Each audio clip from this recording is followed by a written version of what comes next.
श्री राम कृष्ण वचनामृत के अगले भाग को प्रारंभ करते हैं। श्री राम कृष्ण मास्टर से कहते हैं, देखो अष्टावक्र संहिता में आत्मज्ञान की बातें हैं। आत्मज्ञानी कहते हैं सोहम, अर्थात मैं ही वह परमात्मा हूं। यह वेदांतवादी सन्यासियों का मत है। सांसारिक व्यक्तियों के लिए ये मत ठीक नहीं है। सब कुछ किया जा रहा है, फिर भी मैं ही वह निष्क्रिय परमात्मा हूं, यह कैसे हो सकता है?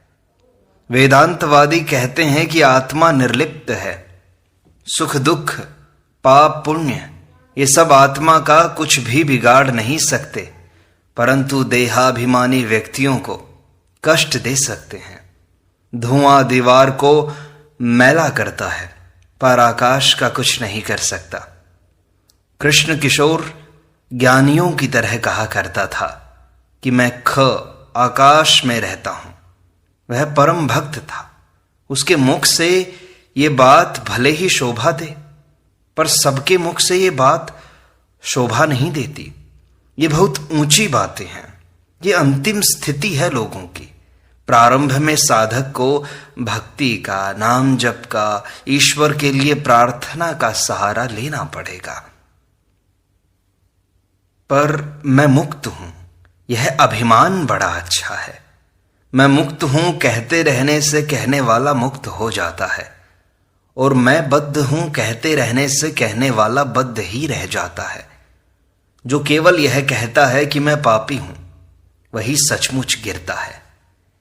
कहते यही रहना चाहिए कि मैंने उनका नाम लिया है, अब मेरे अंदर पाप कहां है, मेरे अंदर बंधन कैसा है। ज्ञानी के भीतर मानो एक गंगा सी बहती रहती है। उसके लिए सभी स्वप्नवत है। वह सदा स्वस्वरूप में स्थित रहता है। पर भक्त की गंगा एक गति से नहीं बहती। भक्त कभी हंसता है, कभी रोता है, कभी नाचता है, कभी गाता है। भक्त ईश्वर के साथ विलास करना चाहता है। वह कभी तैरता है, कभी डूबता है, और कभी फिर ऊपर आता है।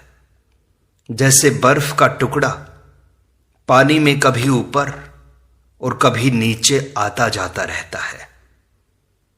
ज्ञानी ब्रह्म को जानना चाहता है। भक्त के लिए भगवान सर्वशक्तिमान, षड ऐश्वर्य पूर्ण भगवान है, परंतु वास्तव में ब्रह्म और शक्ति अभिन्न है। जो सच्चिदानंदमय हैं, वे ही सच्चिदानंदमयी हैं। जैसे मणि और उसकी ज्योति। मणि की ज्योति कहने से ही मणि का बोध होता है, और मणि कहने से ही उसकी ज्योति का। बिना मणि को सोचे उसकी ज्योति की धारणा नहीं हो सकती। वैसे ही बिना मणि की ज्योति को सोचे मणि को भी सोचा नहीं जा सकता। एक ही सच्चिदानंद का शक्ति के भेद से उपाधि भेद होता है, इसलिए उनके विविध रूप होते हैं। तारा वह तो तुम ही हो। जहां कहीं कार्य है वहीं शक्ति है, परंतु जल स्थिर रहने पर भी जल है, और हिलोरे बुलबुले आदि उठने पर भी जल ही तो है। सच्चिदानंद ही आद्या शक्ति है, जो सृष्टि स्थिति प्रलय करती है। जैसे कप्तान जब कोई काम नहीं करते तब भी वही हैं, जब पूजा करते हैं तब भी वही हैं, और जब वे लाट साहब के पास जाते हैं तब भी वही हैं। केवल उपाधि का भेद है। थोड़ी देर बाद श्री राम कृष्ण अपनी ब्रह्म ज्ञान दशा का वर्णन कर रहे हैं। वे कहते हैं, मैंने एक दिन देखा कि एक ही चैतन्य सर्वत्र है, कहीं भेद नहीं है। पहले ईश्वर ने दिखाया कि बहुत से मनुष्य और जीव जंतु हैं, उनमें बाबू लोग हैं, अंग्रेज और मुसलमान हैं, मैं स्वयं हूं, कुत्ता है, ऐसे बहुत से लोग हैं।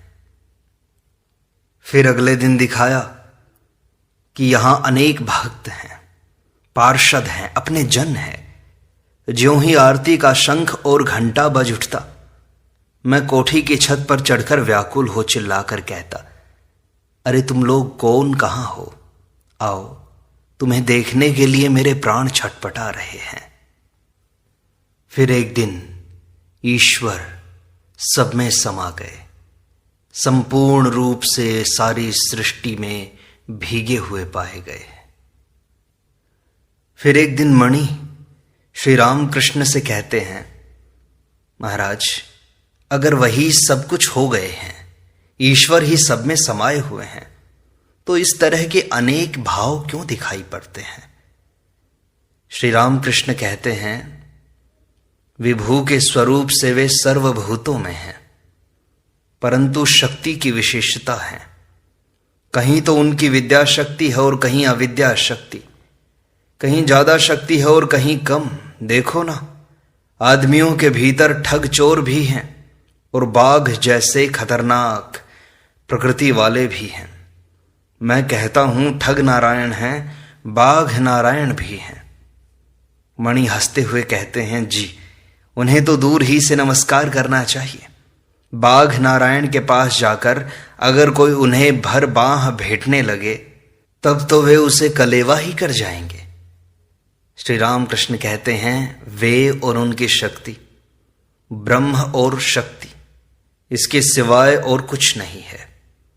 नारद ने रामचंद्र जी से स्तव करते हुए कहा, हे राम, तुम ही शिव हो, सीता भगवती हो, तुम ब्रह्मा हो, सीता ब्रह्माणी है, तुम इंद्र हो, सीता इंद्राणी है, तुम नारायण हो, सीता लक्ष्मी है। पुरुषवाचक जो कुछ है सब तुम ही हो, स्त्रीवाचक जो कुछ है सब सीता है। मणि कहते हैं, और चिन्मय रूप?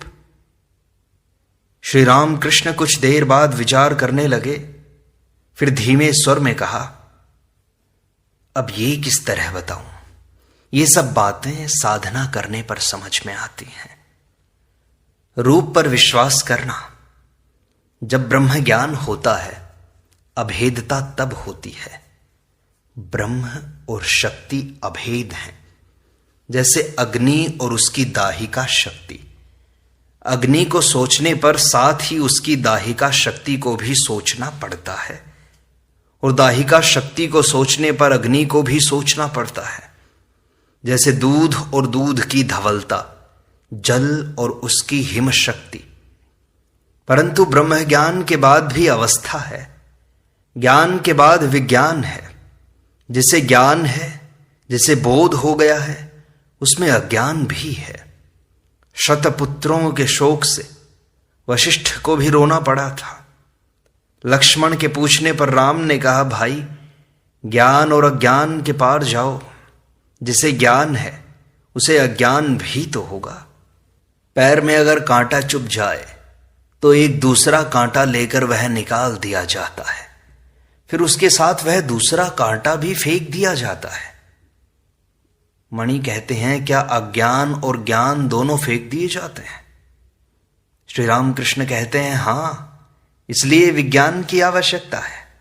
देखो ना, जिसे उजाले का ज्ञान है उसे अंधेरे का भी तो है, जिसे सुख का बोध है उसे दुख का भी तो है, जिसे पुण्य का विचार है उसे पाप का भी तो है, जिसे भले का स्मरण है उसे बुरे का भी तो है, जिसे शुचिता का अनुभव है उसे अशुचिता का भी तो है, जिसे अहम का ध्यान है उसे तुम का भी तो है। विज्ञान अर्थात उन्हें विशेष रूप से जानना। लकड़ी में आग है, इस बोध का नाम विश्वास, इसका नाम है ज्ञान। और उस आग से खाना पकाना, खाना खाकर हृष्ट पुष्ट होना, इसका नाम है विज्ञान।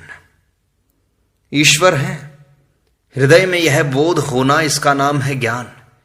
और उनके साथ वार्तालाप, उन्हें लेकर आनंद करना, चाहे जिस भाव से हो, दास्य हो या सख्य हो, वात्सल्य हो या मधुर हो, इसका नाम है विज्ञान। जीव और प्रपंच वे ही तो हैं, इसके दर्शन करने का नाम है विज्ञान। एक विशेष मत के अनुसार कहा जाता है कि दर्शन हो नहीं सकते, कौन किसके दर्शन करे?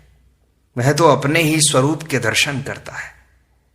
काले पानी में जहाज जब चला जाता है तब लौट नहीं सकता, लौटकर खबर नहीं दे सकता। मणि कहते हैं, जैसा आप कहते हैं मॉन्यूमेंट के ऊपर चढ़ जाने पर फिर नीचे की खबर नहीं रहती कि गाड़ी, घोड़े, मेम साहब, घर द्वार, दुकान, ऑफिस कहाँ है, पता नहीं लगता। श्री रामकृष्ण कहते हैं, अच्छा आजकल काली मंदिर में नहीं जाया करता, कुछ अपराध तो नहीं होगा ना? नरेंद्र कहता था, ये अब भी काली मंदिर जाया करते हैं। मणि कहते हैं, जी आपकी नई नई अवस्थाएं हुआ करती हैं, आपका भला अपराध क्या है? श्री रामकृष्ण कहते हैं, विषय बुद्धि बिल्कुल लुप्त हुए बिना ब्रह्म ज्ञान नहीं होता, परंतु कलयुग में अन्नगत प्राण है, विषय बुद्धि छूटती नहीं।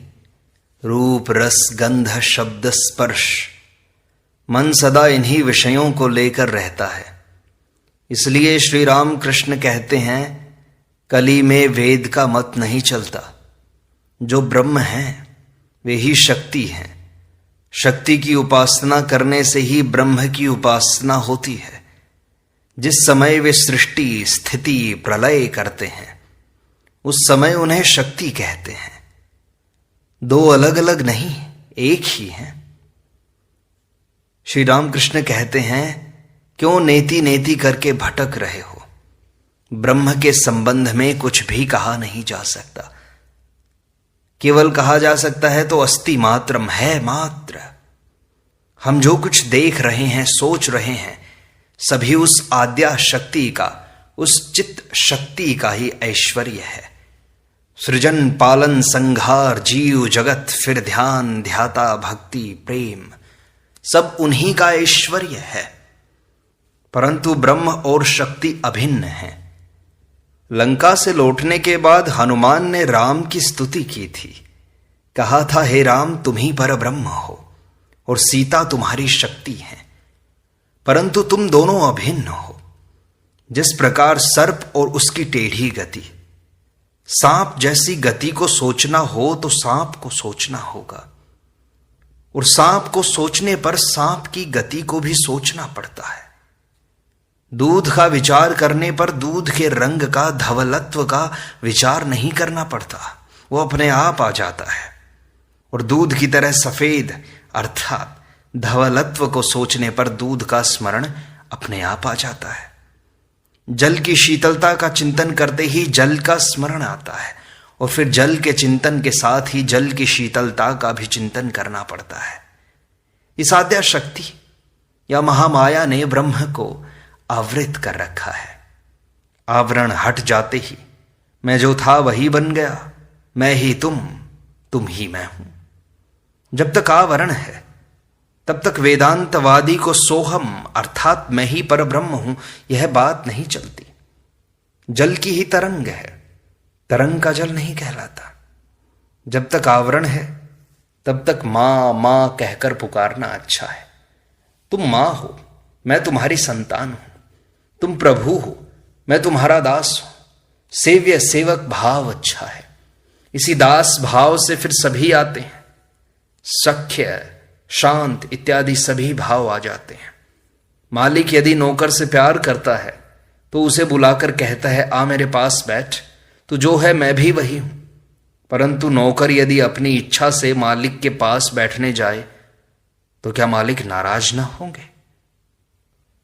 अवतार, लीला, ये सब चित्त शक्ति के ऐश्वर्य हैं। जो ब्रह्म हैं वे ही फिर राम, कृष्ण तथा शिव हैं। एक के अतिरिक्त दो कुछ भी नहीं है।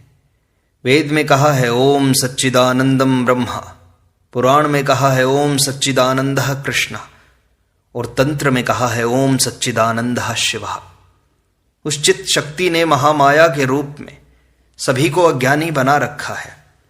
अध्यात्म रामायण में है राम के दर्शन जितने ऋषियों ने किए वे सभी एक बात कहते थे, हे राम हमें अपनी भुवन मोहिनी माया द्वारा मुग्ध न करो। भक्त पूछता है, यह माया क्या है? श्री राम कृष्ण कहते हैं, जो कुछ देखते हो, सुनते हो, सोचते हो, सभी माया है। एक बात में कहना हो तो कामिनी कांचन ही माया का आवरण है। पान खाना, तंबाकू पीना, इनमें दोष नहीं है। केवल इन्हीं का त्याग करने से क्या होगा? कामिनी कांचन के त्याग की आवश्यकता है, वही त्याग है।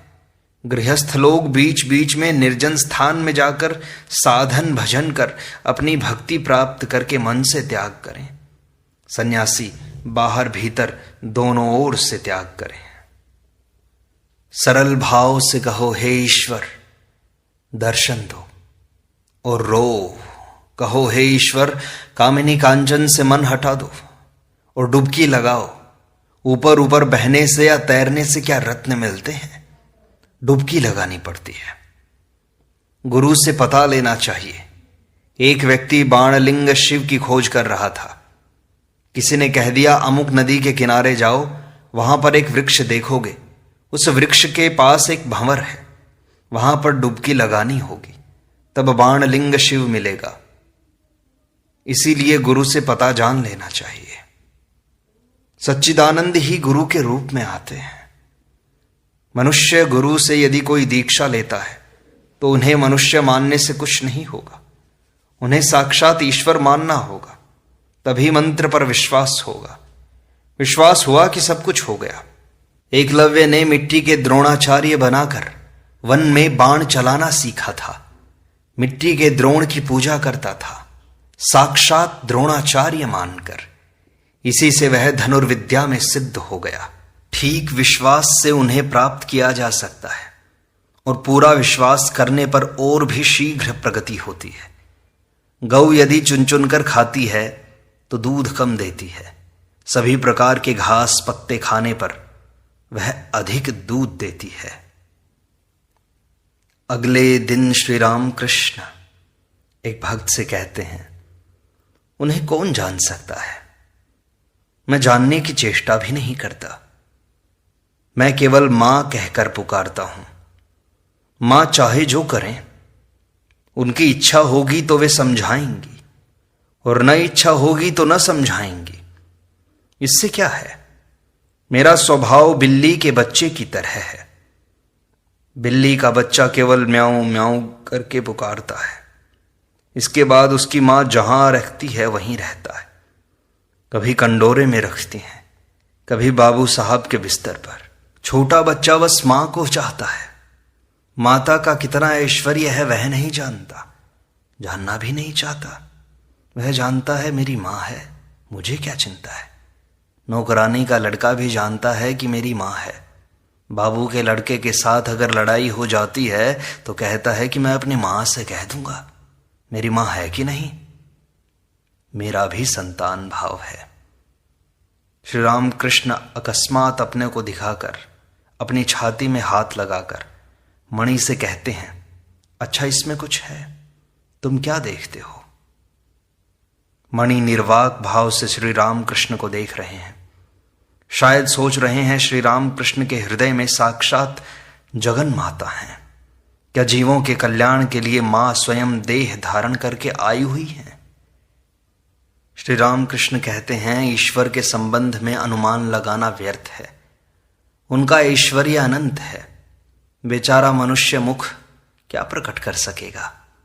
एक चींटी ने चीनी के पहाड़ के पास जाकर चीनी का एक कण खाया, उसका पेट भर गया। तब वह सोचने लगी कि अब की बार आऊंगी तो पूरे पहाड़ को अपने बिल में उठा ले जाऊंगी। उन्हें क्या समझा जा सकता है, सोचो तो। इसीलिए मेरा बिल्ली के बच्चे का सा स्वभाव है। मां जहां भी रख दे, मैं कुछ नहीं जानता।